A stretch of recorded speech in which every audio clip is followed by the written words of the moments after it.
ఈ ఏడాది ఆషాఢమాస శివరాత్రి ఆగస్టు 2వ తేదీ 2024 వచ్చింది.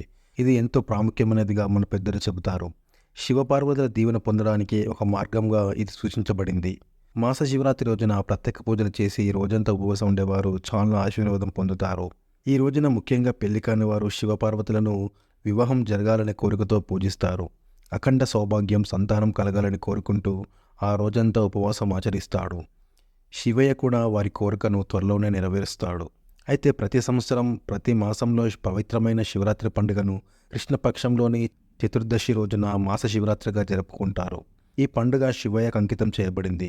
శివపార్వతులను ఆరాధించడం, శివరాత్రి రోజున ఉపవాసం ఉండి పూజించడం వలన భక్తులు ఆ శివపార్వతుల దంపతుల నుంచి ప్రత్యేకమైన ఆశీర్వాదాలను పొందుతారని మన పూర్వీకుల నమ్మకం.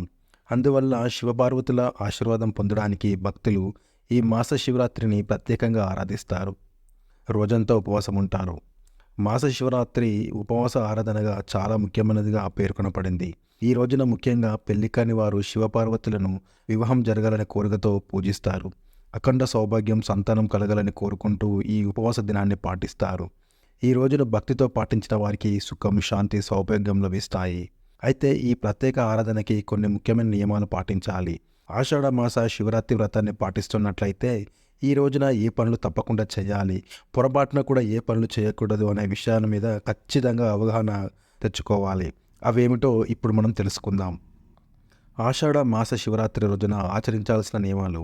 మాస శివరాత్రి రోజున తెల్లవారుజామున నిద్రలేచి ఇంటిని బాగా శుభ్రం చేసిన తర్వాత స్నానం చేయడం మొదలైనవి చేయాలి. వీలైతే ఈ రోజున ఉపవాసం పాటించాలి. ఇప్పుడు ఏదైనా శివాలయానికి వెళ్ళి ముందుగా వినాయకుడిని స్మరించుకొని దర్శనం చేసుకోండి. అనంతరం గంగాజలంతో శివునికి అభిషేకం చేయాలి. దీని తర్వాత పచ్చిపాలతో అభిషేకం చేయాలి. తర్వాత సాధారణ నీటితో అభిషేకం చేయాలి. దీనికోసం నీటిలో బిల్వపత్రాన్ని, గంధాన్ని కలిపి శివలింగానికి సమర్పించండి. అంతేకాదు భక్తుల కోరికను అనుసరిస్తూ ఇత్తడి పాత్రలో పాలు, పెరుగు, తేనె, గంగాజలం, నీరు కలిపి పంచామృతాన్ని తయారు చేసి ఈ పంచామృతంతో శివునికి అభిషేకం చేయవచ్చు. అభిషేకం చేస్తున్నప్పుడు ఓం నమ శివాయ మంత్రం లేదా మహామృత్యుంజయ మంత్రాన్ని జపించండి.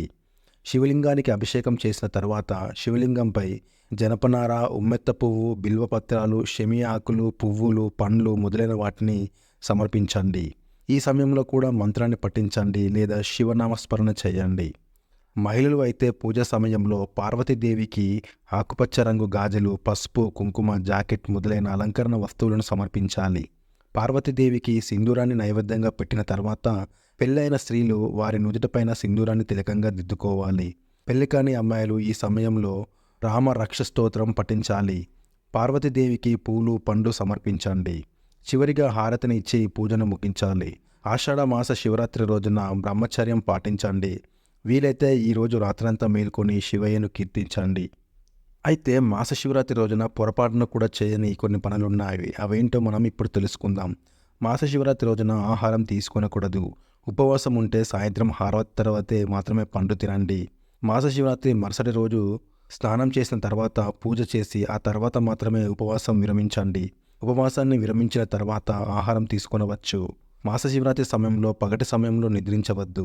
ఏవైనా కారణాల వల్ల మాస శివరాత్రి ఉపవాసం చేయలేకపోతే ఆ రోజున మీరు తినే ఆహారంలో వెల్లుల్లి, ఉల్లిపాయ మొదలైన వాటిని ఉండకుండా చూసుకోండి. ఈ రోజున ఇంటి వాతావరణం పూర్తిగా స్వచ్ఛంగా, పవిత్రంగా, శుద్ధంగా ఉండాలి. కనుక మాస శివరాత్రి రోజున ఇంటిలోని సభ్యులెవరూ తామసిక ఆహారం లేదా మాంసం, మద్యం మొదలైన వాటిని తినకూడదు. మాస శివరాత్రి రోజున పొరపాటున కూడా పులుపు తినకూడదు. శివుని ఆరాధనలో తులసి దళాన్ని, కుంకుమని ఉపయోగించవద్దు. ఈరోజు శివలింగానికి బియ్యం నూకలను, నల్ల నువ్వులు ఎట్టి పరిస్థితులను సమర్పించవద్దు. శివలింగానికి శంఖం, కమలంతో నీరు సమర్పించకూడదు. మొగలి పుష్పాలను శివలింగానికి లేదా శివుని విగ్రహానికి సమర్పించకూడదు. Thank you for watching. Please like, share and subscribe.